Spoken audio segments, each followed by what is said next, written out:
Ya, Pak Teguh, ini salah satu topik yang menarik untuk dibahas ya Pak ya, yaitu sukses. Nah, siapa yang tidak ingin sukses ya Pak ya? Setiap orang itu pasti kepingin meraih sukses. Nah, termasuk salah satunya adalah keinginan meraih kesuksesan tersebut. Nah, ini Pak, menurut Pak Teguh, apakah prasyarat menuju sukses itu?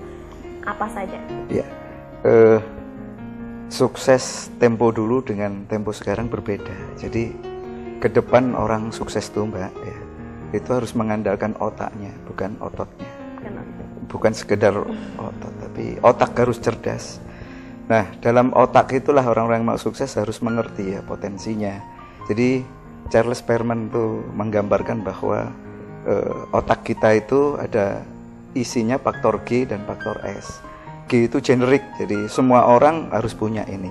Kemudian yang kedua S itu spesifik. Nah, ada 4 prasyarat orang pengen sukses itu, yang faktor G dan S-nya harus ada.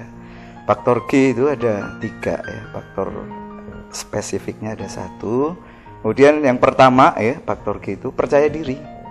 Jadi percaya diri, semua orang yang mau sukses itu harus percaya diri ya. Jadi walau orang ketika percaya diri kemudian bukan jaminan kemudian jadi sukses. Karena ada variabel yang lainnya ya.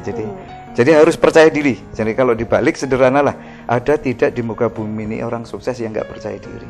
Bisa dikatakan nggak ada ya Mbak ya? Iya. Nah, jadi percaya diri lah. Presiden percaya diri, menteri percaya diri, dosen ngajar di kelas juga percaya diri, penyanyi juga menyanyi harus percaya diri.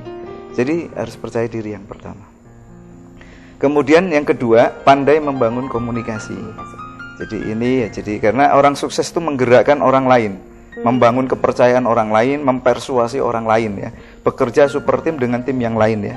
Jadi maka dia harus pandai-pandai membangun komunikasi. Jadi pada orang di sekitarnya, di lingkungannya, tidak ada orang sukses yang gagal berkomunikasi. Yang kedua.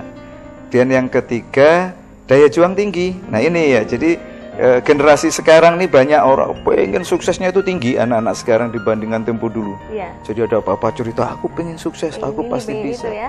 Iya. Tapi begitu ada kendala ya, itu ada rintangan gitu, tidak dibalik sebagai sebuah tantangan. Jadi putus asa, mundur. Jadi indikatornya beralih cita-cita, ya, beralih bidang pekerjaan. Kalau dia pengusaha, membidangi bidang A, kemudian merasa gagal, ada kendala, langsung pindah membangun lagi bisnis baru, selalu dari nol. Jadi aspek daya juang ini penting ya. Jadi ini yang ketiga. Dan yang keempat ini faktor S, itulah yang namanya kompetensi inti. Jadi orang sukses ke depan harus punya keahlian tertentu. Jadi menjadi spesifik ya. Jadi bukan generalis ya.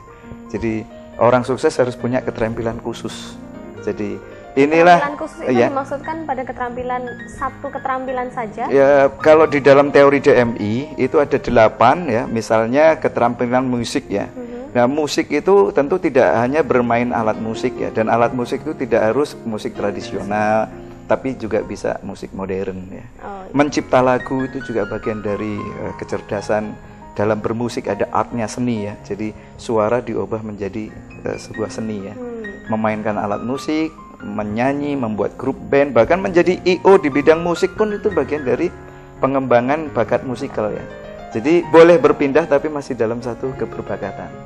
Jadi itu bagian dari kompetensi inti gitu ya. Itu nah, ada tambahan nih Mbak ya. Jadi pertanyaannya bagaimana membangun rasa percaya diri gitu ya.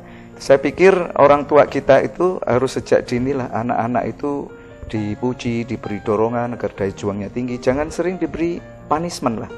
Jangan sekali dikatakan anak yang gagal, anak yang bodoh gitu ya.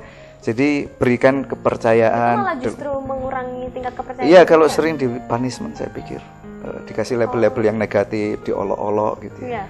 Jadi bukan justru membuat dia untuk menjadi lebih baik. Kalau anak-anak yang kritikal ya, kalau udah tes DMI nanti akan ketahuan ya karakter komunikasinya. Kalau yang kritikal itu begitu sedikit dalam tanda petik gitu ya, diejek gitu ya, itu malah bangkit dia. Kamu pasti nggak bisa, akan saya tunjukkan bahwa aku bisa. Gitu ya. Tapi tidak banyak yang seperti itu. Iya, tidak banyak ini. Jadi itu Mbak saya pikir. Ya, jadi itu 4 prasyaratnya ya Pak ya. Iya.